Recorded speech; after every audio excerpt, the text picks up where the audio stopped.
कल आपका मैनिफेस्टो संकल्प पत्र जारी हुआ था, लेकिन आज के अखबारों में सुर्खियों में सिर्फ ये है कि रेड्स हुए हैं, 20 करोड़ से लेके 200 करोड़ तक जो है वो पैसे कहीं ले जाया जा रहा था, किसी पार्टी ऑफिस में ले जाया जा रहा था।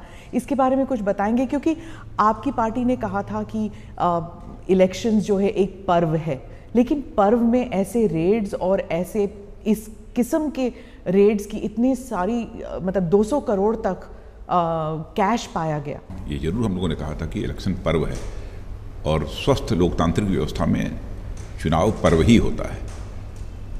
यह भी बिल्कुल स्वस्थ सोच के साथ ही चुनाव लड़ा जाना चाहिए। इसमें गलत तरीकों का प्रयोग नहीं किया जाना चाहिए।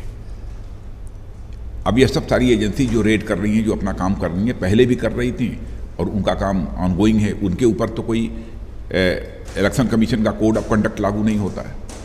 उनको जहाँ से जो जानकारी मिलती है उस आधार पर वो काम कर रही हैं। हम उनको कैसे रोकें?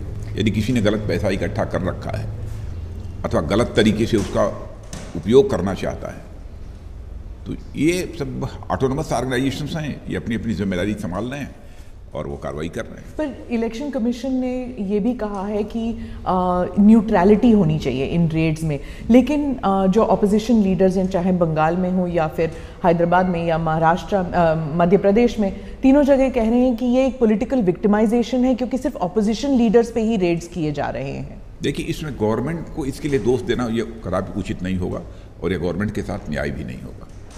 लेकिन सेंट्रल फोर्सेस का इस्तेमाल हो रहा है। यह तो एक कंटिन्यूअस प्रोसेस है, आज से नहीं वर्षों से यह चला आ रहा है और इस समय शायद चल रहा है। हो सकता है उनके पास कोई इन्फॉर्मेशन हो, लेकिन ऐसा कोई मानता है कि किसी के कहने पर, किसी के इंस्ट्रक्शन पर यह सब सारे रेड्स हो रहे हैं, तो यह कहना मैं समझता हूँ कि न्याय संगत नहीं होगा। मैनिफेस्टो प्रेजेंट करने के बाद आपके भाषण में, मोदी जी के भाषण में, जेटली जी के भाषण में, सबने कहा कि ये मैनिफेस्टो बनाने से पहले आपने करोड़ों लोगों के सजेशंस लिए।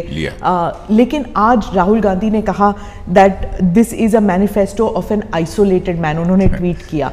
आप क्या कहना चाहेंगे इस बारे में? मैं समझता हूँ कि भारत के राजनीतिक इतिहास में कभी किसी मैनिफेस्टो को तैयार करते समय इतने लोगों का इन्वॉल्वमेंट कभी नहीं रहा होगा जितने लोगों का इस बार यह मैनिफेस्टो तैयार करते समय हम लोगों ने किया है। कभी भी नहीं रहा होगा।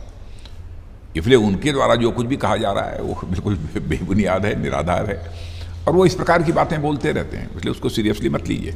जी, नेशनल सिक्योरिटी जो है, जो आपके मैनिफेस्टो में है, उसके बारे में भी कांग्रेस कह रही है कि प्रचार ज़्यादा है, लेकिन असल में नेशनल सिक्योरिटी बहुत से लोग कहते हैं कि आपकी मस्क्यूलर नेशनल सिक्योरिटी पॉलिसी है, लेकिन असल में इतना मस्क्यूलर नहीं है, क्योंकि अगर होता तो डिफेंस स्पेंडिंग ज़्यादा होते जीडीपी के प्रिज्म से अगर हम देखें, और अगर कश्मीर में अगर मस्क्यूलर पॉलिसी सक्सेसफुल होता तो जिस तरह की ब्लडशेड हम देख रहे हैं वो नहीं होता। क्या मस्क्यूलर पॉलिसी क्या होती है, इसको मैं नहीं समझता। मतलब जीरो टॉलरिज्म टुवर्ड्स टेररिज्म हो जाए। जीरो टॉलरेंस टुवर्ड्स टेररिज्म तो होना ही चाहिए और हम लोगों का है, रहेगा जब तक टेररिज्म रहेगा।